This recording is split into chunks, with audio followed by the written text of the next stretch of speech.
You're listening to the Options Insider Radio Network, the home of the Options Podcast. For more quality options programs, visit theoptionsinsider.com or search for Options Insider Radio Network in your podcast provider of choice. Listeners can also access all of our programming through our mobile app available in the iTunes and Google Play stores. Select programs are also available via live stream at mixlr.com/options-insider. That's mixlr.com/options-insider. Don't forget to follow along with your favorite programs and submit your own questions for the hosts at twitter.com/options, stocktwits.com/options, facebook.com/theoptionsinsider, or via questions at theoptionsinsider.com.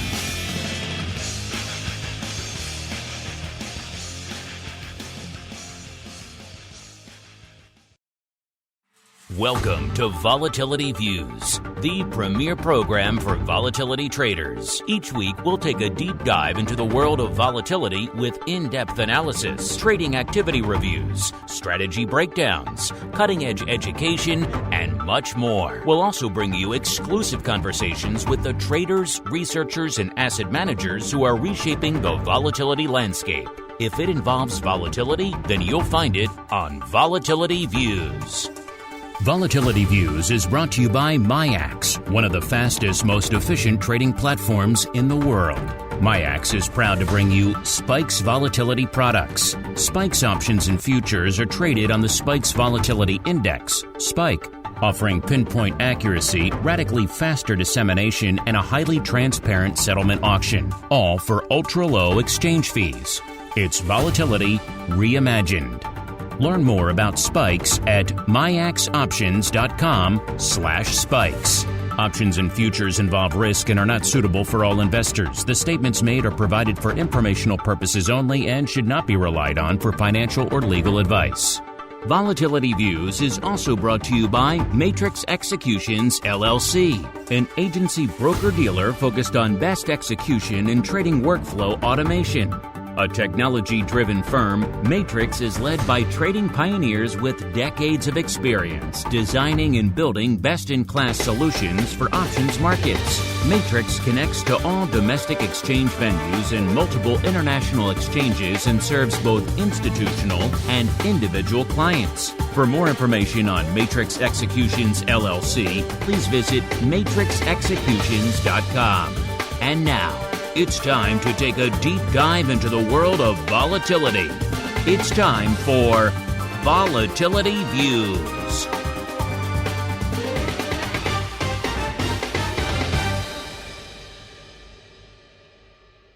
All right, everybody.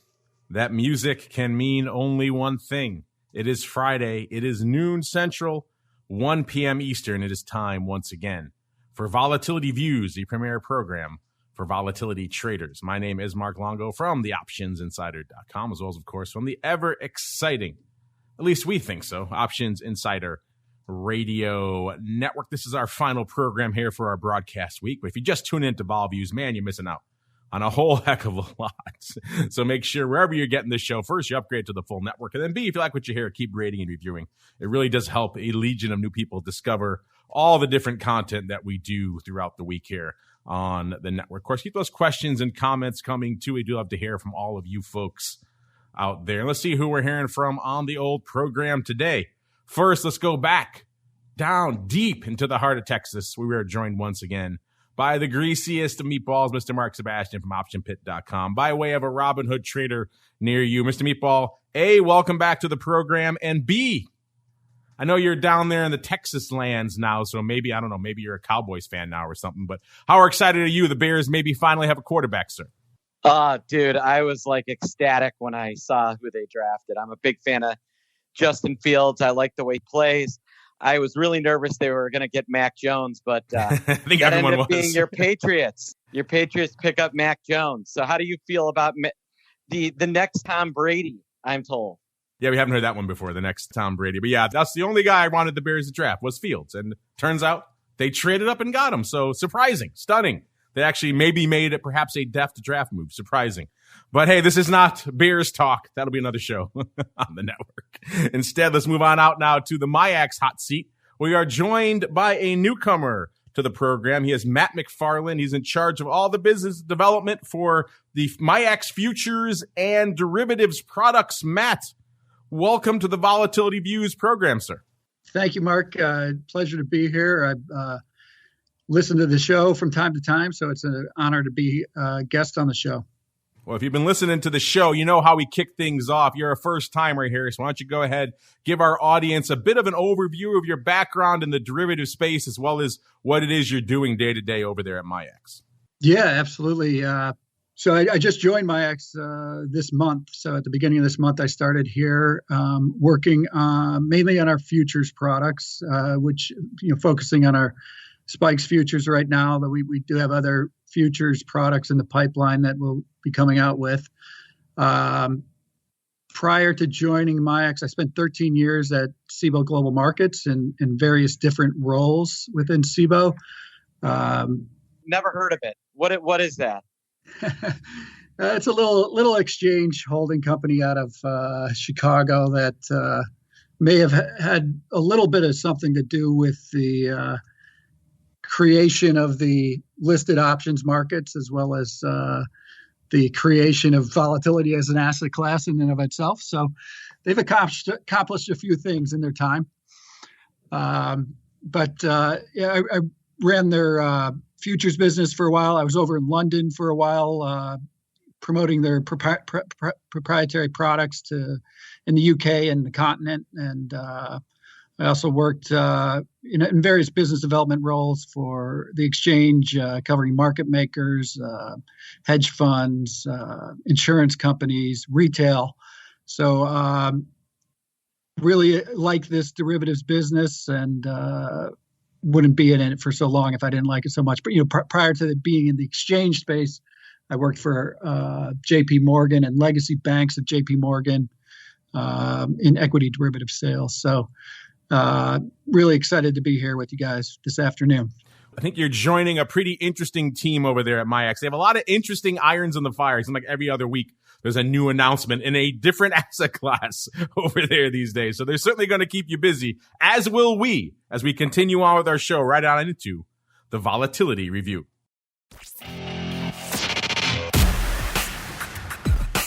It's time to break down the latest developments in the volatility trading world. It's time for the Volatility Review.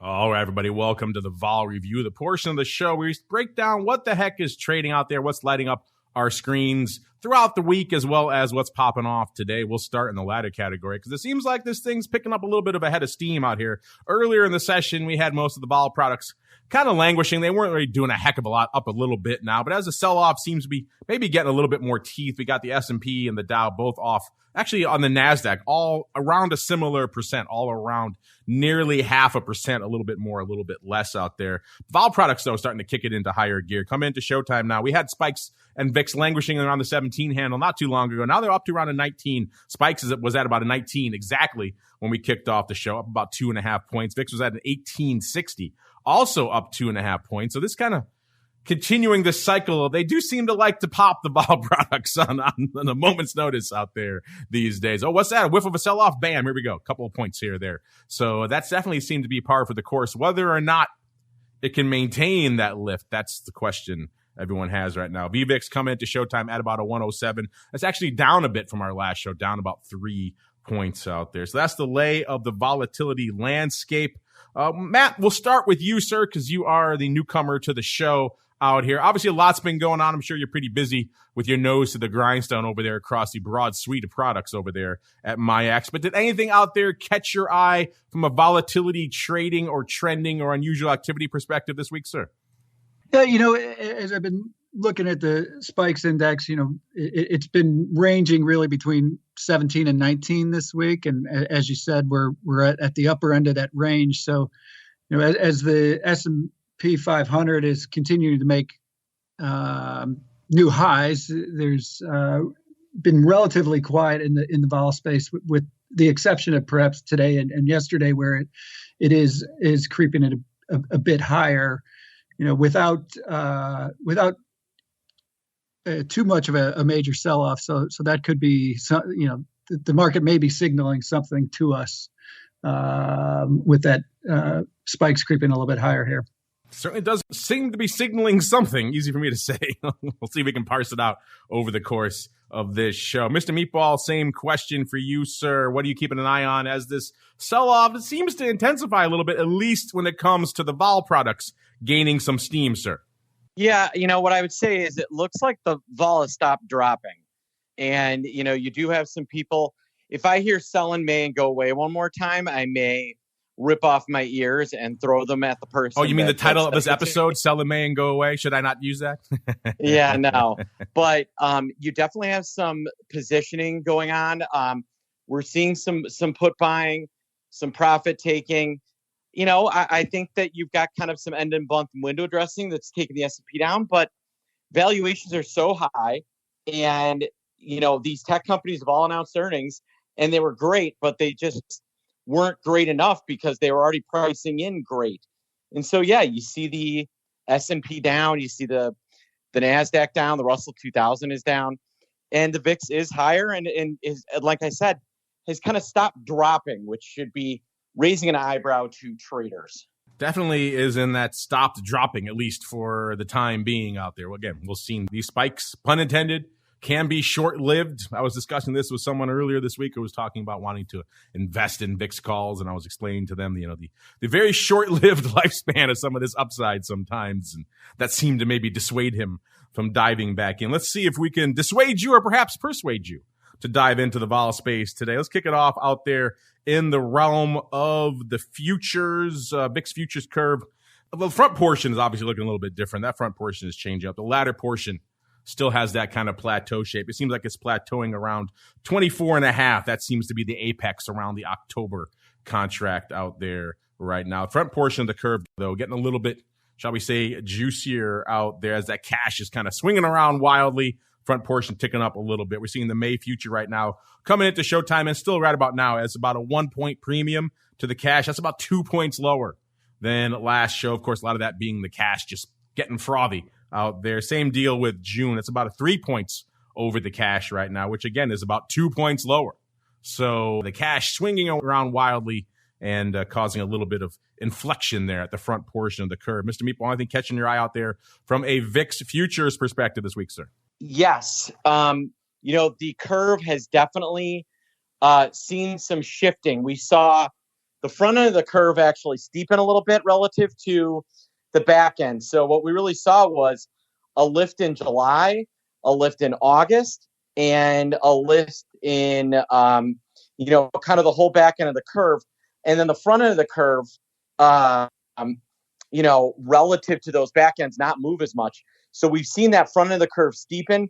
Obviously today they're all up and you do have a little bit of flattening, but I find it interesting that we're seeing, the relationship between May, June and July really steepen up every time the VIX drops, which means you're seeing May lose a lot and you're seeing June lose a lot. I also think, and I know we'll get to this, that the VXX reverse split is having some effect on VIX futures. The May future definitely saw, I think some increased activity from that reverse split. And that has definitely caused it to maybe get a little more volatile here. Yes, a lot to unpack there as well. We will get there. But first, let's go out to the land of Spikes Futures because that is Matt's domain. After all, he is the prince of the Spikes Futures kingdom. We don't get a chance to talk a lot of Spikes Futures here on the show, but I know they're trading over there in MGEX. Matt, so why don't you catch us up? What are you seeing out there from a trades and trends and developments perspective over there in Spikes Futures land, sir? Yeah, we just started, and one of the things I've been focusing on since I joined MIAX earlier this month is building liquidity in Spikes Futures. So as a relatively new product, any new exchange traded derivative product, building that initial liquidity base is always the most challenging thing to get the product off the ground. So we have a incentive program that we launched at the beginning of this month, and I'm working with market participants to get folks involved in that, and expect more to be involved in starting next week. So I think we're going to see a jump in market quality and volume beginning next week. So far, I've got to say I'm pretty pleased with where things are with the limited number of market participants we have. We're seeing one tick wide markets about 50% of the time during the U.S. trading hours. I think that's been trending higher. I think that's going to continue to trend higher going into next week and beyond, because we are adding more liquidity providers to our market. They're mainly focusing on the front end of the term structure and the May and the June contracts right now.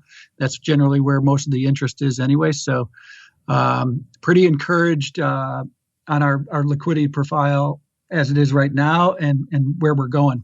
Speaking of encouraging, it seems like all these incentive programs you guys are putting in on the futures paying some dividends over there on the options front as well, Matt. I'm noticing some interesting paper going up this week. A couple of heavy days out there in Spike's options. Why don't you break it down for our audience? What's going up? Looks like some funky vertical action out here in Spike's this week, sir.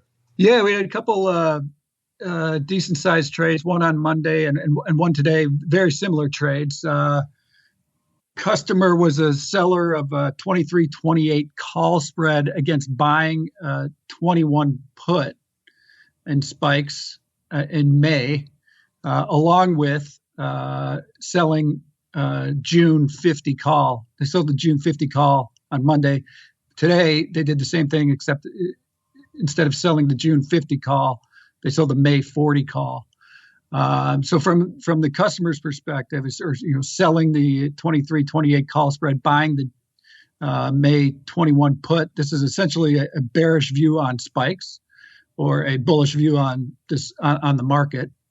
They're anticipating that Spikes is going to drift lower, and with the exception of what we're seeing today, the market making new highs. Perhaps it's a decent position if you hold that view that we're going to continue to make those new highs in the market, and perhaps the distribution of the vaccine and how well that's going in the U.S. plays a factor in this as well. Pointing to potential return to normalcy, so to speak. Yeah, it's an interesting one going up 500 times today. What threw me off, Matt, was the extra kicker on the June calls. I had to look twice to make sure, because this guy's getting short units to the upside, which can be a risky go if we see another aggressive sell-off. But our friend here doesn't seem like he's too concerned about that. So as you mentioned, a bit of a bearish trade and going up for size, both on Monday and a similar trade out there today in Spike's options. So let's break down our top 5 positions out there really quick in Spike's options right now, all pretty much around the same size as the June 25 puts. Number 5, number 4, the May 28 calls. Number 3, the May 23 calls. Number 2, the May 21s. And number 1, actually, with the bullet out there right now, the biggest position, the June 50. So he's actually short more of those, which is kind of interesting. Doing that on a bit of a ratio. Again, I can see what's behind that, but the old school market maker in me gets a little nervous with net short units on craziness to the upside and a product that we've known, pun intended, can spike when it wants to out there. Interesting stuff. We'll keep an eye on that. That's out to June, so that's not that far out there, but still it's a little bit of a ways out there. So interesting to see if we'll keep an eye on that 50 strike. I think he's pretty safe, but you never know. Going on out to VIX options land now. Kind of a different story out there in VIX land right now. Kind of anemic. Not a lot on the tape right now. Only 164,000 contracts on the tape coming into this segment here. The ADV also down to about 493,000. That's down about 10,000 from last show. And again, below that 500,000 mark, it's kind of been languishing below for a while now. Remember, not that long ago, they were at 700,000, if not more. So it's come off quite a bit out there in VIX land. In terms of where the action is in VIX from an overall open interest perspective, what the big dogs are out there. They're still the big dogs. Let's see what else is open in VIX land. Only cost you 117,000 contracts to break into the top 10 right now in VIX. That isn't a lot. That gets you to the May 18 puts. By the way, 70-30 right now in the top 10 puts over calls. So folks still leaning short. We'll see if today's action has any impact on that. But right now, still puts leading the dance out here in the top 10 in VIX. Number 9, 117,000 as well of the June 17 puts. Number 8, 119,000 of the May 20 puts. Number 7, 119,000 as well. Got some ties down the bottom here at the top 10. The May 21 puts. So here's all of our juicy little put strip. Number 6, 135,000 of the May 17 puts.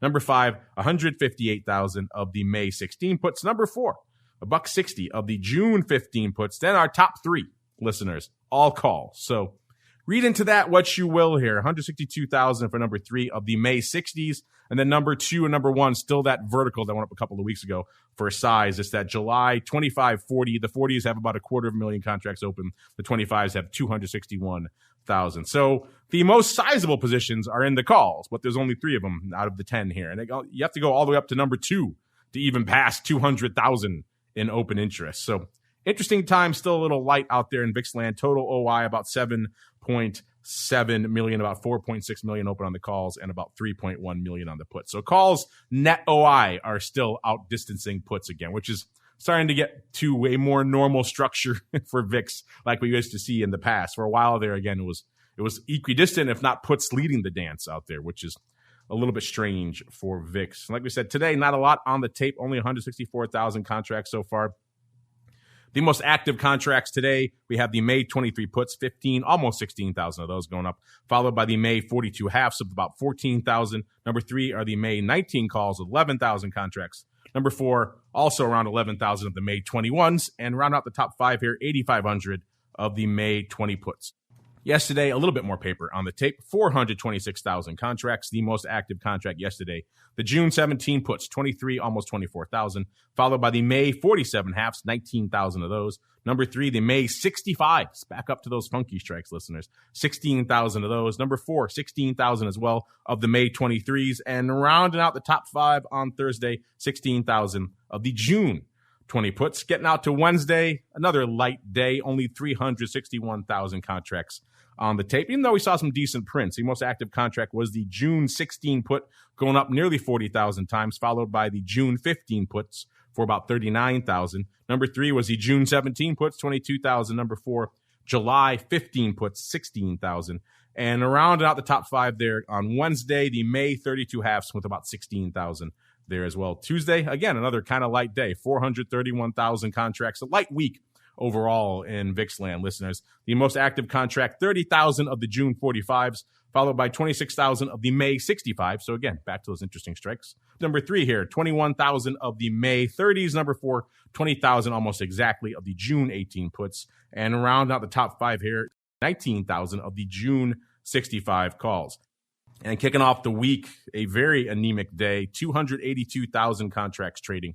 On Monday, the most active contract, the June 47 halves with about 22,000, followed by the June pars, back up to the par strike, the 100 strike, listeners, 21,000 of those. Number 3, 18,000 of the June 45s. Number 4, 15,000 exactly of the July 16s.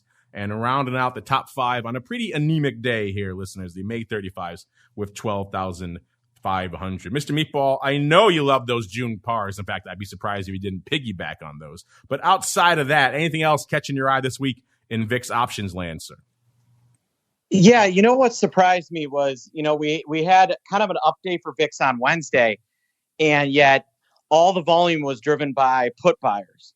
And we're kind of seeing that again today. The biggest trades of the day so far are the May 23 and the May 20 puts. We have seen some action on the 42.5 calls, but by and large, all of the kind of big paper, the huge trades that we see, all the leaders, continues to be mean reversion and downside trading. That does seem to be the case. Let's get on out to some of the ETPs then, and we could see if that is going on out there in the products you folks love to fade. Let's get on out to VXX. Like you said last week, the moment you all were waiting for, the reverse split had happened back up to 40, had given it up, got down to the low 38 level, listeners, earlier in the week, bouncing back up, as you might imagine, a little bit again today as a result of this little bit of juice back in the vol space. That gets it up to about a 39.5 right before the start of the show. That puts it down about half a point from where it was last week.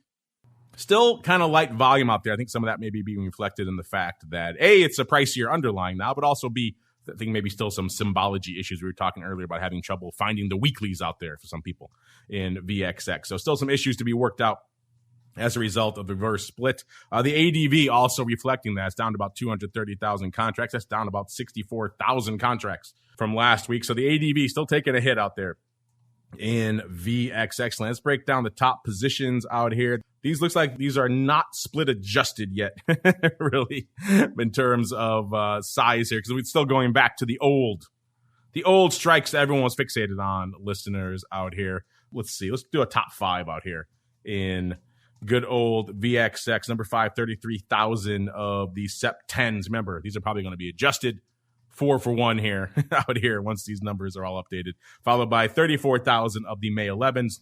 39,000 for number 3 of the May 9 puts. Numero dos, 49,000 of the May 10 puts. And rounding out the top spot here, 51,000 of the May 12 calls. You go look for those in your OI listeners. You're going to see those adjusted 4 for 1. So a little bit of a different beast out here in VXX. We're going to start seeing some of these more relevant strikes start to make their way into the discussion pretty soon out here as well. In terms of top trades, there actually was some action. There's some action in UVXY. We'll get to that in a little bit. Some action out here, a little bit, really, in VXX today. In the top 5 positions, number 1 out here, 68, almost, let's say about 7,000 of the May 10 puts. The April 10 puts. These are going out today, so obviously some closing paper, followed by 6,000 of the April 10 calls. Again, also going out today. 5,000 of the May 40s for number 3.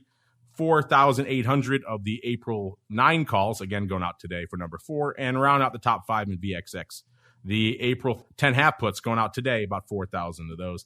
Mr. Meatball, A, how excited are you and the crazies to have VXX back at a level you can sink your teeth into it again? And B, what are your thoughts on what's been going on out there over the past week? Well, there was a lot bigger trading in UVXY, but it's, 1/10 the size of VXX. Yeah, it's really interesting. They are starting to take VXX volatility down a little bit, but that decay really ramped up when it reverse split. I mean, it was pricing in about a quarter a day in decay, and my pit crazies are all about fading that thing, and we're positioning themselves in May, the 39s, the 40s, the 38s. In our volatility edge product that we carry at Option Pit, I was positioning a 39-35 put spread for, about $1.90. And I really like that spread as a trade that takes advantage of really not volatility dropping, but just some of the wind coming out of VXX over the next, 20 days. Yeah, it does seem like it's primed for some vol erosion, obviously today notwithstanding. Just general erosion out there in the future space as May comes in. Should carry VXX along with it. We shall see. You mentioned UVXY. Let's get out there. Haven't had a chance to talk about that too much because there hasn't been a lot going on out there. Today being the exception. UVXY not moving a ton. It's at a 4.5 coming into this portion of the show. Puts it down about 1/10 of a point from where it was this time last week. But the paper is going up out there. The ADV has dropped to 210,000 contracts. That's down another 10,000 from last week. But guess what? Already 210,000 contracts on the tape. So going to be an active day out there, including it's like some big prints. Looks like maybe a roll of the April 30s. So obviously expiring today, 4 half calls going out against the May weekly. So only going out a week. That's already gone up, Mr. Meatball. Looks like it's gone up close to 50,000 times. 49,000 on the April 4 halves going out today, and then about 43,000 on the May 4 halves expiring on the 7th. This one come across your radar today? This pretty sizable roll out there, and anything else catching your eye in UVXY these days, sir? Yeah, that was a huge roll. They're going long those 4 halves for next week. It's a short-dated vol play. Makes a lot of sense if you think the VIX is going to keep going higher. Pays out well if we, get to 21, 22, 23. But, again, there's kind of a big contango. This isn't the most sophisticated way to get that kind of upside leverage. So I don't know how much stock I put in it, but it is definitely a direct play on UVXY making a pop. It's interesting they only went out a week. Usually this kind of size, they may get themselves a couple of weeks, but they only went out a week. So they need this thing to happen and happen aggressively. Or maybe we'll see this trade go up again next week if they continue to roll it. I have a feeling we may see the latter, but we'll see. This is one of the larger prints we've seen in UVXY for some time, and obviously maybe going to juice that ADV back up to a more respectable level out there. Let's break down the top 5 out there. And UVXY as well for all of you folks who are still stubbornly clinging to trading this very anemic product right now, which I do believe they have announced their reverse split coming pretty soon for this one as well. Number 5 out here in UVXY, 23,600 of the April expiring today, 7.5 calls, followed by 44,000 for number 4 of the April 5s also going away today. Number 3, 47,000 of the June 5s. Number 2, we have the April 7s, 47,000 of those also expiring today. And number 1 out there, 62, almost 63,000 of the April 4.5s expiring today. Again, that's probably what we're seeing getting rolled out there right now as we continue to see the 4.5 strike stay in position. Of course, we'll see the May expiring on the 7th, 4.5s on the show next week. We'll see that those pay off or if our friend out there is going to keep rolling. You know, it has been an action-packed thing to keep an eye on this week, listeners, is earnings vol. It's that time of year, listeners. Big names are popping off, names that you folks like to trade. Let's just run down a few here. On Monday, we had Tesla, a name you may have heard of, followed by on Tuesday, we had Alphabet, Pinterest, Microsoft, Starbucks, Visa, Crocs of plastic shoe fame, GE, 3M. Wednesday, Apple, Facebook, Qualcomm, Boeing, Spotify, CME. So a couple of our friends across the street, Boeing and CME popping off on Wednesday, eBay on Wednesday as well. Thursday, Merck, Mickey D's also down the street here, as well as Amazon, Neo, and Twitter. Friday, ExxonMobil, AstraZeneca, an interesting one to watch these days, and Chevron. We got all the earnings move and earnings move results for you hot off the presses. You know where to go, theoptionsinsider.com. Click on the options news and articles tab, top right corner of the homepage. That'll get you to all this good stuff and a whole bunch more. Let's run down a few of them here. We were talking about Ford yesterday. They kind of outperformed. They were pricing in 4.7%. They delivered 9.8% out there in Ford land. So interesting times for Ford. They had good numbers. Like most of these names reported excellent revenue that they haven't seen in years. You know, Microsoft, Facebook, Tesla, and yet they all had something else kind of hanging over them. Ford, for example, had the chip shortage, going to take a hit for about $2.5 billion on the chips, and that really seemed to spook folks. All these other names, Apple and everything else, reported gangbuster earnings, and yet it does seem like the market was a little bit skeptical as to, is this really sustainable? And as Mark alluded to earlier, they already have priced in earnings that are beyond gangbusters. So even at these ridiculous earnings levels, it wasn't enough to sustain things. Hence, perhaps the reason why we're seeing this sell-off today, even though at the end of the day, you know my rationale, listeners. More sellers than buyers out there. eBay was on the 28th after the bell as well. They were pricing in, they were at $62 and went to their announcement. They were pricing in 6.1%. They delivered 11.5%. So a little bit of outperformance. By the way, you heard Matt on the show last week go out on a limb and say he thought this might be the cycle where we start seeing some earnings vol start to matter again and start seeing some outperformance in terms of names actually outperforming their straddle. I asked him about it earlier this week on the show, on our Advisors Options show, though. He seemed like he was already walking that back. So that's a difficult prediction. I made it myself a few times over the course of the past year and been proven wrong every time. So I'm a little bit more reticent to dive into that fire. We'll see if Matt sticks to his guns or not. Facebook was at 307.10 going into their announcement. They were pricing in 4.7%. They delivered 5.5%. Again, this is immediately after the announcement. This is immediate post-earnings blush, listeners. Of course, if you hold on to them a little bit longer, that frame of reference is going to change and the performance is going to change. This is just immediately after the announcement. Qualcomm, 136.5 going into their announcement. They were pricing in 4.9%. They delivered 3.8%. Let's go on out. Mickey D's, 232 and about a half. They were pricing in 2.4%. They delivered an anemic 0.6%, so still a little underperformance there. Apple, you know, this was an interesting one because they were pricing in 3.6%. They were trading 133.5 going into their announcement, and they delivered right after the announcement a whopping 0.4%. So all that vol got squeezed out of that balloon in Apple land. That seems like we're still on par for an underperforming cycle, listeners. Of course, today's action could change that, but in general, we're seeing about a 59% right now in terms of what we're seeing bang for your buck wise for the season in terms of 100% being for your vol buck, you got $1 of movement. And right now you're getting 59 cents on your vol dollar. So once again, looking anemic out there in vol land. Mr. Meatball, I know you guys watch single name vol over there in your Robinhood Trader and indeed in your Pitch Chat. Any of this surprising you that in spite of Matt's bold prediction last week, we're still not seeing the vol outperformance, sir? I am not surprised. The VIX is still pretty expensive, which means options as a whole are expensive. We did see some kind of wild moves out of Amazon. Apple has been kind of interesting and anemic. On my screen, things that really blew up are Twitter. Ford absolutely got punched yesterday. It's recovered a little bit today. And Microvision. This has been a really hot one. And I don't know if you've seen MVIS, Mark, but it has been a hot one.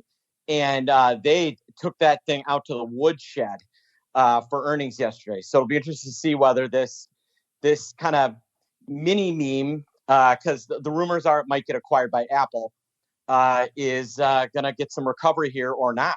I'm doing a quick scan here through our earnings reports to see if we have Microvision on there, because you're right, they're getting shellacked today, off 3.25%, nearly 18%, trading about 14.75. I want to see if we have an earnings move or earnings move results. I do not believe we have one for this name out here. But again, listeners, you guys can check for yourselves over there, theoptionsinsider.com. We've got dozens, if not hundreds. We have every other M ticker out there except for Microvision, it seems like. But a lot of names were popping off. Let's look in here really quickly. So many M's in our list. We need to sort them alphabetically. Make my life a lot easier. You know what else makes my life easier, listeners? It's you folks and your questions and your comments. Let's get to them. A little bit of the old volatility voicemail. It's time to share your thoughts and opinions with your fellow volatility traders. It's time to check the volatility voicemail. Make your voice heard by dialing 779-669-4VOL. Posting a comment on the optionsinsider.com, sending an email to questions@theoptionsinsider.com, or posting your questions to twitter.com/options. or facebook.com/theoptionsinsider. All right, everybody, welcome to the Vol voicemail, the portion of the show you folks take the reins, your questions, your comments, your insights, your pearls of wisdom. Let's kick it off by paying off a couple of polls that we had recently that were going fast and furious. First off, on the show last week, we were talking about deceptively simple poll at first blush, but it turned out to be perhaps the most divisive poll we've ever done for our audience. At one point, it was exactly split, 25% each, which was just fascinating to me. Of course, we asked you this time last week, which level will we hit first? Very simple, deceptively simple question. Give you four choices. A VIX of a 14 handle, not looking that good today. SPX of 4,300, also not looking that great today. Bitcoin at 70,000, excuse me, I haven't pulled it up today, but I don't think we're at the 70,000 level. And a WTI at 70, also not there today. And you folks, first off, hot and heavy with Bitcoin.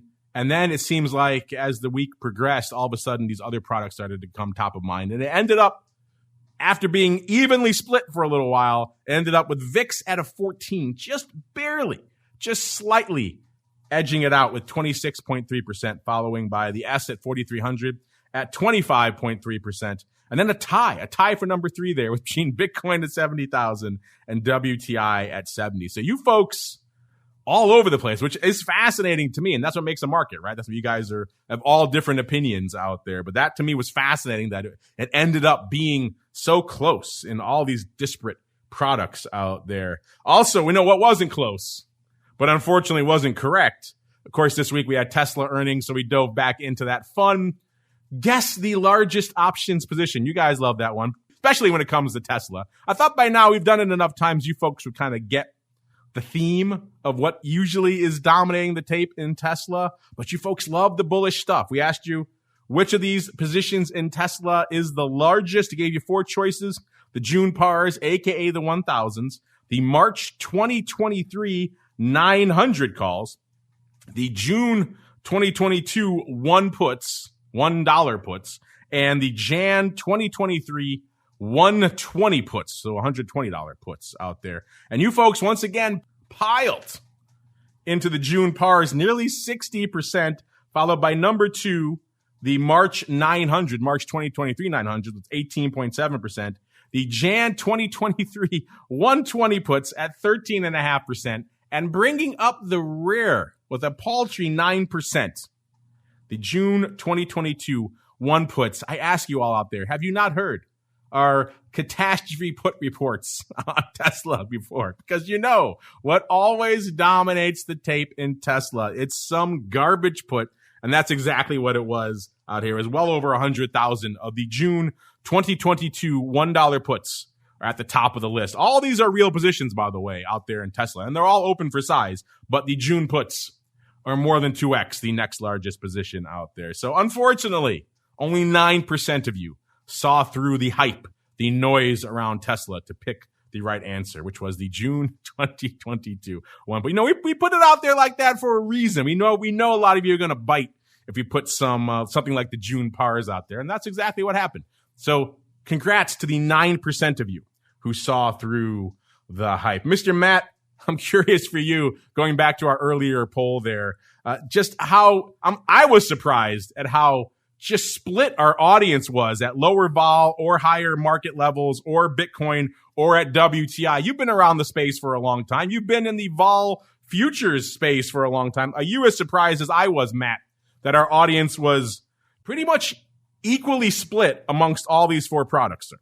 Yeah, that's a good question. I think that, that level of dispersion amongst answers is kind of an indication of the lack of agreement within market participants. So I think that's a pretty interesting response to the poll. So, but that's what makes a market, right? So I think that I'd be more interested if you saw the answer pinpointed on one particular item. That would be, I think, more revealing and more, revealing a particular groupthink. The fact that it's dispersed kind of tells me that people have all different types of ideas about where this market is going. So, and usually when you see something pinpointed on one particular item, I tend to be a little bit of a contrarian in that regard, that if everybody is thinking in one particular direction, it's likely to go the other direction. So the revealing thing about this is that there's no particular groupthink going on here. Yeah, that was interesting to me.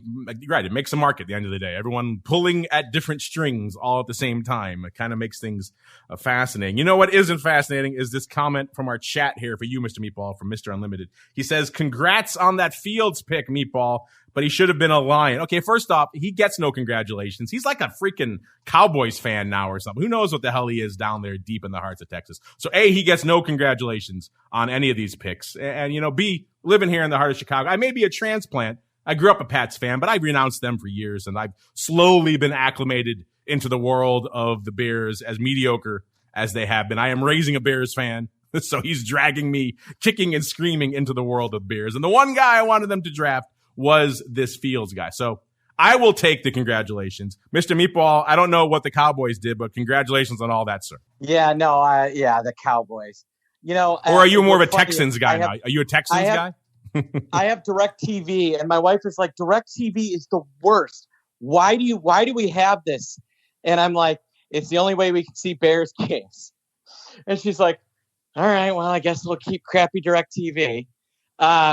So I have me and my son have retained all of it. I will go out on a limb and bet that my 11-year-old is the only person in the state of Texas with a Gale Sayers jersey, a Walter Payton jersey, a Dick Butkus jersey, and a Khalil Mack jersey. So, he has maintained his. Both of my children sleep in bear sheets. And I would too, but my wife won't let me get a Bears cup. So you have the Bears underoos. That's good enough, right? Yes, exactly. Now, So No, I think the field pick was good. I think that they gave, I don't know. I love that they kept their second and third round pick for today. The only issue I have is the general manager and the head coach. Are they going to be able to take this talent, or is it going to be like, Lenny from Of Mice and Men, as it has been with so many of their picks?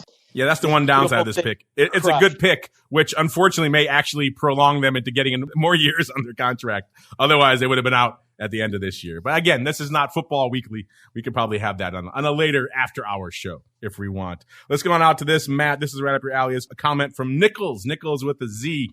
He's saying out here, he says he's been wading into the Spikes options waters lately. Mostly small lots to start. Well, that's a good way to start there, Nichols. He says, I agree that the things seem to be tightening up out there. It's getting easier for me to get in and get out, loving having something else other than VIX on the board to trade vol. Well, there you go. That's, Matt, that's one of the things I've been keeping an eye on for a long time out there in Spikes options. Obviously, the big trades, the big prints are good. They're the lifeblood of a product, but over time also, you want to be able to let the small folks get in there. So I always keep an eye on the 5 lots, the 10 lots, the 20 lots that are going up. So it seems like Nichols is discovering what I've been seeing out there a little bit as well, is that maybe these incentives you've been working on, Matt, they seem to be paying off a little bit. We're getting more small paper out there. And as he mentions, getting a little bit easier for some folks to get in and out of there. What are your thoughts on what Nichols has to say here, Matt? Well, yeah, I really appreciate Nichols' comment there. And I think, when I joined, and as I mentioned earlier in the show, I've been focusing my efforts primarily on building liquidity in the futures product, but of course that has downstream effects to the options product as well. So, the liquidity providing community can provide better markets on the options to the extent that they have a more liquid underlying futures market. So, as the liquidity in the futures has been improving, liquidity in the options has been improving as well. And we're going to continue to improve liquidity on futures. So I think that the options liquidity is only going to get better. And like we're doing in the futures now, adding more liquidity providers in the futures, we are going to do that in the options as well. So I think Nichols' experience is only going to get better. I'm not sure if it's going to get better in our crystal ball, folks, but let's go try it anyway. It is time to wrestle with the volatility gods once again. It is time to open up our crystal balls. It's time to peer into the future and reveal what the volatility gods hold in store. It's time to look into the crystal ball. All right, everybody, welcome to the Crystal Ball, the portion of the show where we attempt bravely, courageously, dare I say it, to venture forth and predict what the volatility gods hold in store for us this time next week. On the show last week, we were most of us leaning around where we were or slightly lower. Mr. Amberson over there at ORATS, he was the one guy stepping out of that a little bit, saying he thought there was going to be more vol on the tape. He actually picked pretty much a 20.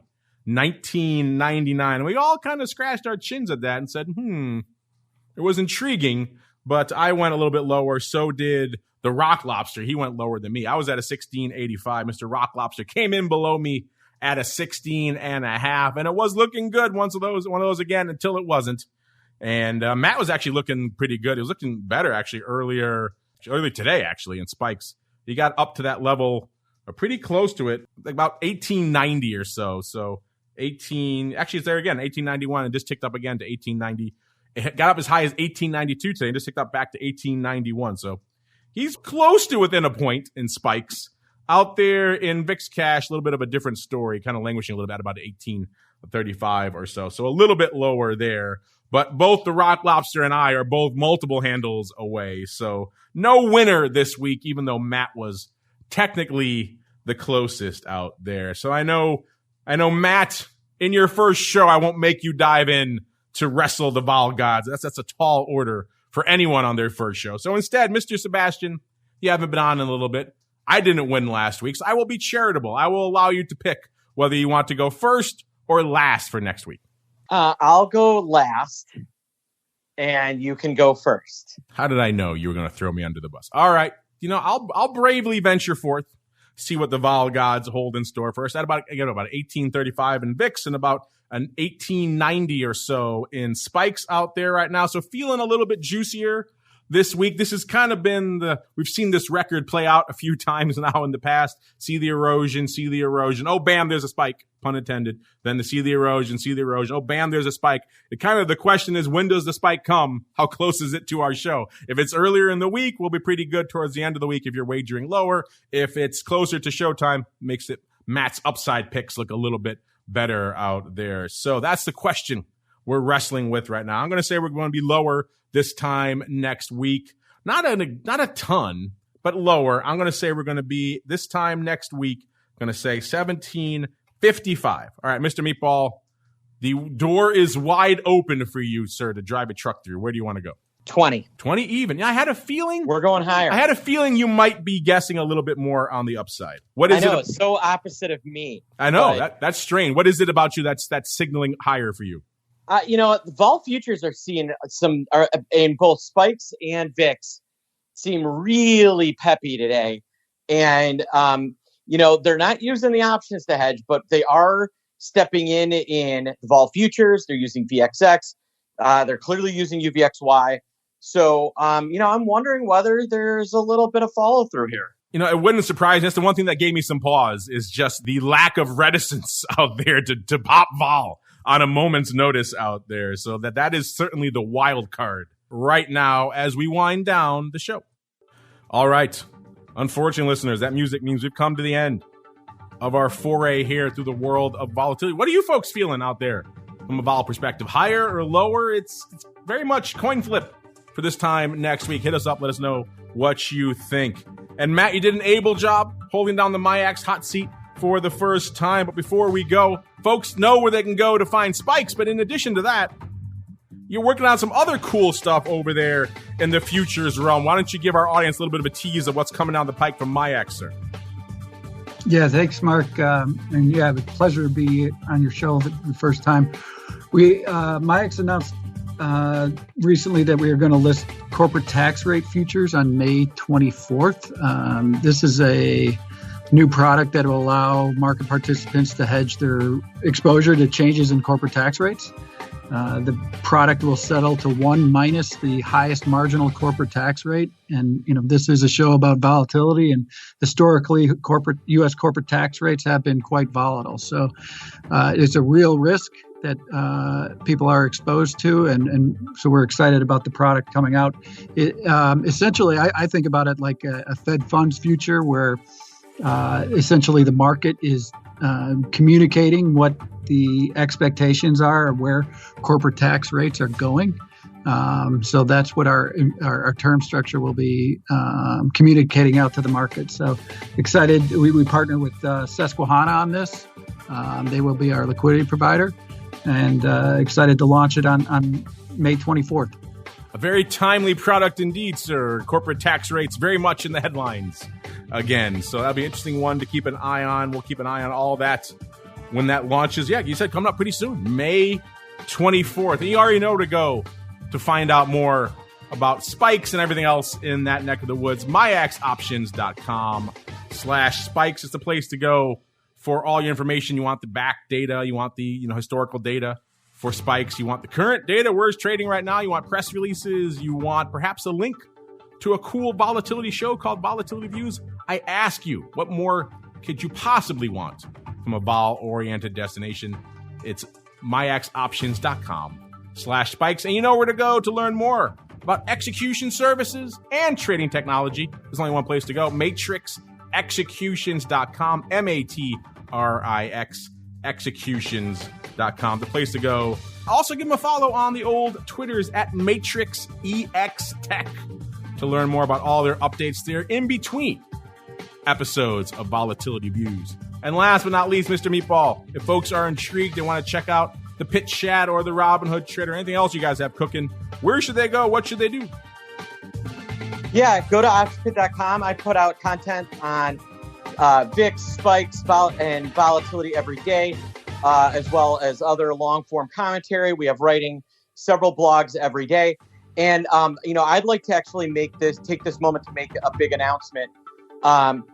In conjunction with the Options Insider Radio, I am launching with Mark Longo a new podcast called Foot-Volatility. I thought you were going to say you're becoming a Houston Texans fan. Monitoring football. Our first guest, the premiere of the show will be next week.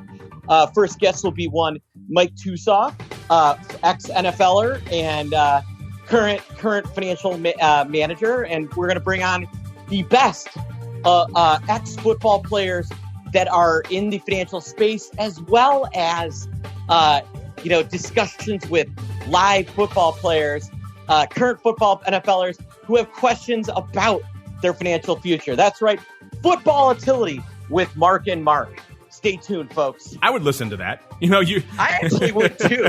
I would totally listen to that. You're joking, but as we've seen the sophistication of the wagering vehicles and platforms increase, right? I have been toying with something like that because it does seem like the time is getting ripe where you can actually start trading the volatility almost in a lot of these products out there. There's so much game theory there. So I was actually really proud of my son yesterday. A kid walked up to him and bet him $5 that the Giants would draft Devonta Adams. And Mark was like, wait a minute, you're going to bet on a specific player and I get everybody else. And that kid was like, yeah. He was like, okay, done. You're teaching him well, sir. I know. It was a good game theory, son. So, I think there's a space here. So stay tuned, folks. It started in jest, but some of the best ideas are created by, a joke where people go, that's actually a good idea. There you go. So stay tuned. Stay tuned. Foot-Volatility coming soon, brought to you by, let's say, a DraftKings or a FanDuel or one of those out there. So stay tuned for that. Of course, that concludes our broadcast week here on the network. I want to thank all of you out there who joined us throughout the week live and after the fact. We love you all. We'll be back again on Monday, kick it all off with the option block all the way through till Friday and another episode of Volatility Views. Volatility Views is brought to you by MIAX, one of the fastest, most efficient trading platforms in the world. MIAX is proud to bring you Spikes Volatility products. Spikes options and futures are traded on the Spikes Volatility Index, SPIKE, offering pinpoint accuracy, radically faster dissemination, and a highly transparent settlement auction, all for ultra-low exchange fees. It's volatility reimagined. Learn more about Spikes at MIAXoptions.com/spikes. Options and futures involve risk and are not suitable for all investors. The statements made are provided for informational purposes only and should not be relied on for financial or legal advice. Volatility Views is also brought to you by Matrix Executions, LLC, an agency broker-dealer focused on best execution in trading workflow automation. A technology-driven firm, Matrix is led by trading pioneers with decades of experience designing and building best-in-class solutions for options markets. Matrix connects to all domestic exchange venues and multiple international exchanges and serves both institutional and individual clients. For more information on Matrix Executions, LLC, please visit matrixexecutions.com.